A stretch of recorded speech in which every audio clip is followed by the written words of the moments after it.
Horror fans, we're back with another video. It's a weekend, so I hope you're all nice and relaxed and ready for this.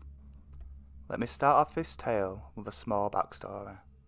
Hey, my name is Pearl, and I just moved out of my parents' house and into my own apartment closer to college. With that being said, I'll just move on to the story. I lived alone in this studio apartment I rented right next to college. The area wasn't really safe, but the apartment was cheap and close to school, and I figured why not. The first day I moved in, I remember laughing and joking with my best friend Layla, who volunteered to help me move in my stuff. Then at some point during one of my many trips up and down the stairs, I saw him. He wasn't your usual creep. He wasn't some dirty old fart with a beer belly and a stained shirt. No, he was tall, very tall. Almost 6'5". He had dark hair and a beard, and his body was lean, with multiple tattoos on it. The beautiful body art was one of the reasons I even noticed him. He was just standing there, his black eyes narrowed on me, not a word escaping his mouth. I tried introducing myself, but he didn't reply. He simply stared. I ruled it off as either shyness or awkwardness, but I couldn't ignore the chills that went up my spine as I met his gaze. Something is definitely off with this guy, I thought. I spent the rest of the day with Layla, celebrating my move with a bottle of wine and takeaway. For the next couple of weeks I had gotten to know some of my neighbours. They were all decent people with good intentions.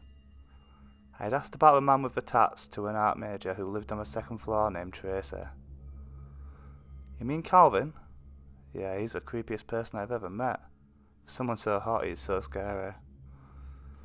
I couldn't help but nod. My mind was wandering to the encounter weeks earlier, and spine running back up my spine, I ignored it and continued on with the conversation.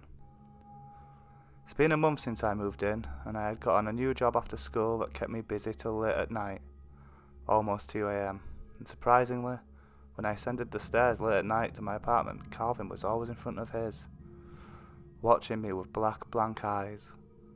I ignored him most of the time and just kept on my way. Doubt until he finally crossed the line sometime last December. I was tiredly climbing up the stairs after a long shift, a couple of yawns escaping my mouth, and when I saw Calvin I ignored the usual chills I got around him and tried to walk past him, but this time he didn't let me pass. Instead, he towered over my 5'5" frame and grumbled the most terrifying thing a girl can ever hear. Late at night, alone with a creeper in the apartment building. "God, I want to rape you and skin you alive, you nasty bitch." I looked up at him, my tired mind snapping to attention. "Excuse me?" I retorted, reaching to my purse for my pepper spray. Cliché, I know, but better safe than sorry. Calvin didn't reply. He simply grabbed my arm roughly and tried to drag me to his apartment. I immediately started screaming for help and even tried to spray him with pepper spray. The guy slapped the spray off my hand and grabbed me by the throat and smiled maniacally, as he grabbed me roughly to the door while I fought with all my might to stop him. Luckily the neighbours heard my pleas for help and in no time pried me away and held him off. A fight broke up between Calvin and my rescuer named Chris, and the police were called. Calvin ran away at the sounds of a siren as I rushed over to Chris, whose nose was now a bloody mess. After the police did a thorough search of my apartment, they made a shocking discovery. They found multiple women's lingerie, dirty and a few blood-spotted equipment. His log and diaries were nothing short of brutal, gory and nightmare-fueled. One of the panties stolen was mine, alongside a few items I noted missing earlier this week. The investigation is still going on, and thankfully Calvin is still locked up. The officers say he might be linked to a chain of murder-rape cases that gone cold, and that I might have been the next.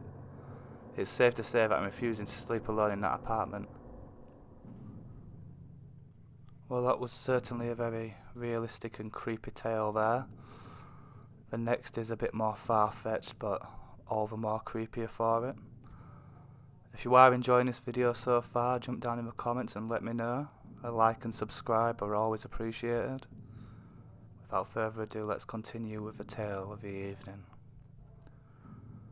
"Man, this house is creepy," Brent said as I shut the door behind him. I looked around at the various taxidermied animals that were hung on the walls or that sat upon one of the many tables. All types of animals were represented, from mounted fish and birds to the large bear standing in the corner of the room next to the fireplace. My grandfather is a bit of a collector. I think they're kind of cool. Why are we here? He asked me to come and help him with something. Why am I here? His eyes kept darting around the room as if he expected the stuffed animals to come back to life and attack him. He said to bring help, and you happen to be at the house. If they scare you too much, I pointed at the wall full of mounted animal heads, you can leave. Brent was no friend of mine. He was my sister's boyfriend. She had convinced him to come and help me. They don't scare me, he was irritated. I just think they are creepy. That's not the same thing. That was when the old Irish wolfhound hobbled into the room. I put my hand on its head where it came up to me. Hello, Mima. Holy shit, that's a big dog. Brent backed away as the dog turned and made its way towards him. Mima didn't stop advancing until she had backed Brent into a corner. He doesn't bite, does he? When he spoke, the dog tilted its head to a side, then turned back to look at me. I laughed. No, she doesn't bite, but she does have some killer farts. Mima turned around and knocked me to the side as she walked out of the room. I guess she didn't like my joke. I hope this isn't going to take long, Brent complained. I could tell he was getting more and more uncomfortable. It shouldn't. I started to walk towards the kitchen. Let's go find my grandfather. He's probably in the basement. Basement? Brent didn't like the sound of that. Yeah, that's where his workshop is. I opened the door, revealing the steps that would take us to the workshop beneath the room. If you're still scared, you can leave. My comment had the desired effect on him. I'm not scared, he declared, as he walked to the door and descended the steps. I followed closely behind. He stopped when he got to the bottom of the stairs and saw the rows of shelves filled with jars of various sizes. In each jar was the heart of a different animal, floating in a preservative. What the fuck is all this? I smiled. I figured the gruesome sight would finally unnerve him. I told you my grandfather is a collector. I pointed to one of the shelving units. He keeps the hearts from the animal he stuffs. He uses them when he performs visceromectomy. Viscer what? He started to walk back towards the steps, but I was blocking his path. It's flesh magic, I explained. It's where you wear the skin of another animal and take on its form. The heart of the animal must be consumed to complete the transformation. I have to go, he blurted out. I just remembered I have to help my dad. Sure thing. I turned and slowly started to walk up the steps. When I made it to the top, I turned to face Brent. Sorry, I forgot to do something. What? He asked. I forgot to introduce you to my grandfather. I pointed to the large, hairy black gorilla that was waiting at the bottom of the stairs. Brent screamed. It was a loud, high-pitched wail that was abruptly cut off when he was yanked away from me. The gorilla pulled him to the bottom of the stairs and lifted him to the floor with his ankles. Brent flailed and tried his best to escape, but he had no match for the strength of the old gorilla. The ape turned its eyes onto me where I stood at the top of the stairs. Even though the rest of him was an ape, the eyes and yet met mine were my grandfather's.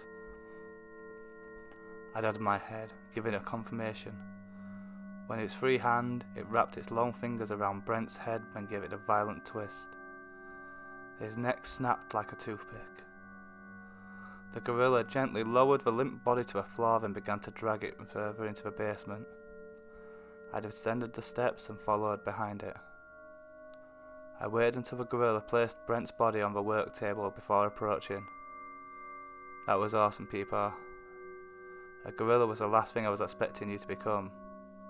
Did you see the look on his face? The gorilla stood on its hind leg and beat its chest while calling out, ooh, ooh. Where did you get the gorilla parts? The gorilla pointed to a large styrofoam box in the corner of the room. I walked over and looked at the shipping label. The return address was for a wild animals park. I assumed one of my grandfather's contacts had sent it to him. Now that my grandfather's part in our scheme was finished, it was time to do my part. I walked over to the counter, picked up the scalpel and began the painstaking task of removing Brent's face. If I was going to impersonate him, I had to make sure to remove the whole thing in one piece. Then I had to remove the heart. Don't feel sorry for Brent. He was an abusive arsehole who got what was coming to him. My sister deserved better. That's why I'm going to pose as Brent and break up with her. But that wasn't the real reason for our deception. That was just a side benefit. The real reason Brent had to die was so he could get close to his father, the sheriff. The sheriff of our small town was too smart for his own good. He knew there was something off about my grandparents and come too close to discovering what they were. We couldn't have him finding out the truth. So I hope you've enjoyed tonight's stories. I know this video is a little bit shorter than what I usually do, but I've got some specials coming up to look forward to. I am working on a very long video which should be very enjoyable with a few other creators. If you have enjoyed, as always, leave a comment below letting me know, drop a like, and you can always subscribe and hit the little bell to be notified when I upload. Without that, I hope you enjoy the rest of your weekend, and I'll see you all on Wednesday with another video.